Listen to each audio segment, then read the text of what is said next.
नमस्कार, आप सभी का स्वागत है Odisha students learn YouTube channel में। और आज हम पढ़ने वाले हैं 7वीं कक्षा की मेरी हिंदी पुस्तक की पहली कविता। जैसे कि आप सभी लोग देख सकते हैं, पहली कविता हमारे सामने है। इसका नाम है यह मेरा वतन। तो पहले मैं खुद से पढ़ लेता हूँ, फिर आप सभी को अच्छे से समझाता चलूँगा। एक छोटी सी कविता है, चलिए शुरू करते हैं। मुक्त गगन है मृदुल पवन, धूप सुनहरी सुहाना मौसम, चमकता चांद तारे चमचम, यह भारत देश यह मेरा वतन। हम धीर वीर दिव्य संतान, नहीं मन में तनिक अभिमान, परवाह नहीं हो मान अपमान, दे शांति मैत्री प्यार का दान। हर मानव को अपना मान, दुनिया को बना कुटुंब समान, निडर तत्पर अचल चट्टान, बनाते चले नए कीर्तिमान। खतरे में हो अगर अपनी आन, न्योछावर कर दें अनमोल प्राण, मातृभूमि के हित मेरे यार, जिए हम मरे भी बारंबार। तो ये 4 पंक्तियों वाली कविता है। तो चलिए मैं आपको उसकी एक अत्यंत सी सरल व्याख्या देते चलता हूँ, ताकि आप सबको अच्छे से समझ आ जाए। तो पहली पंक्ति में है, मुक्त गगन है मृदुल पवन। यानी कवयित्री हमें कह रही है कि जिस देश का, यानी जिस भारत देश का मुक्त गगन है, जिसका आकाश मुक्त है, मृदुल पवन, मृदुल का अर्थ है कोमल, यानी जिसका पवन कोमल है, धूप सुनहरी सुहाना मौसम, जहाँ पर धूप सुनहरी होती है, सुनहरी मतलब सोने के रंग वाली होती है, सुहाना मौसम होता है, सुहाना मतलब सुखकर मौसम होता है, जहाँ पर तारे और चांद चमचम करके आसमान में चमकते रहते हैं। यह भारत देश, यह सुंदर भारत देश, यह मेरा वतन है। यानी यहाँ पर कवयित्री यहाँ पर भारत देश के प्रकृति का चित्रण करते हुए उसका यशगान कर रही है। वो बोल रही है कि ये सब गुण जिस देश में है, ये सब सुंदरता के गुण जिस देश में है, यह मेरा भारत देश है, यह मेरा वतन है। वतन का अर्थ होता है मातृभूमि। दूसरी पंक्ति में कवयित्री कह रही है, हम धीर वीर दिव्य संतान, नहीं मन में तनिक अभिमान। यहाँ पर कवयित्री कह रही है कि हम भारत माता, हम सब, आप और मैं, भारत माता की दिव्य संतान है।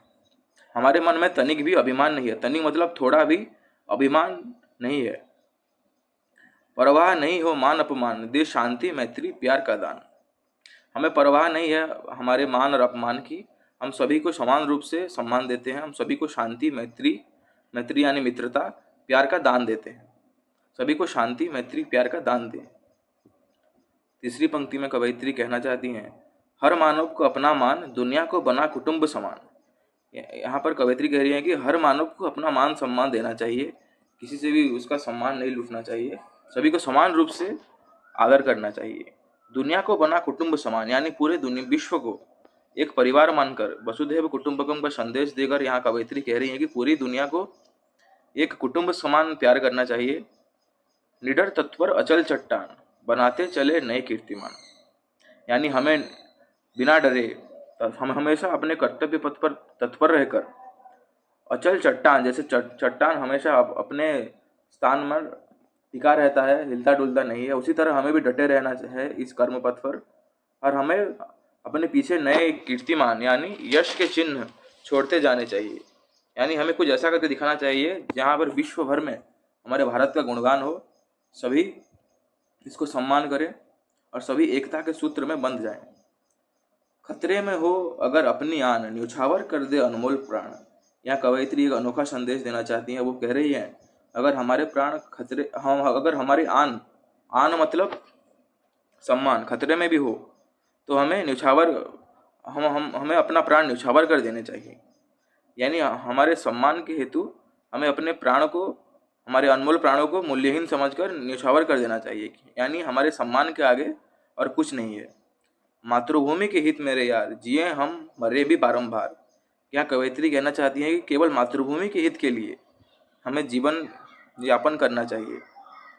यानी मातृभूमि के लिए हमें अगर बारंबार जीना पड़े या बारंबार मरना भी पड़े तो हमें कदापि संकोच नहीं करना चाहिए। यानी हमारे मन में ये नहीं आना चाहिए कि मातृभूमि के लिए हम किसी के आगे सर झुका लें। नहीं, हमें मातृभूमि का सम्मान करते हुए अपने प्राणों की परवाह किए बिना उसकी रक्षा करनी चाहिए। तो ये एक देशभक्तिपूर्ण कविता है। आशा है आप सबको अच्छे से समझ आया होगा। अगर समझ आया हो तो Odisha student learn YouTube channel को सब्सक्राइब कर लें और वीडियो को लाइक कर लें, और कैसा लगा वीडियो उसे वहाँ पर कमेंट कर लें। बहुत बहुत धन्यवाद आप सभी का इस वीडियो को देखने के लिए। नमस्कार।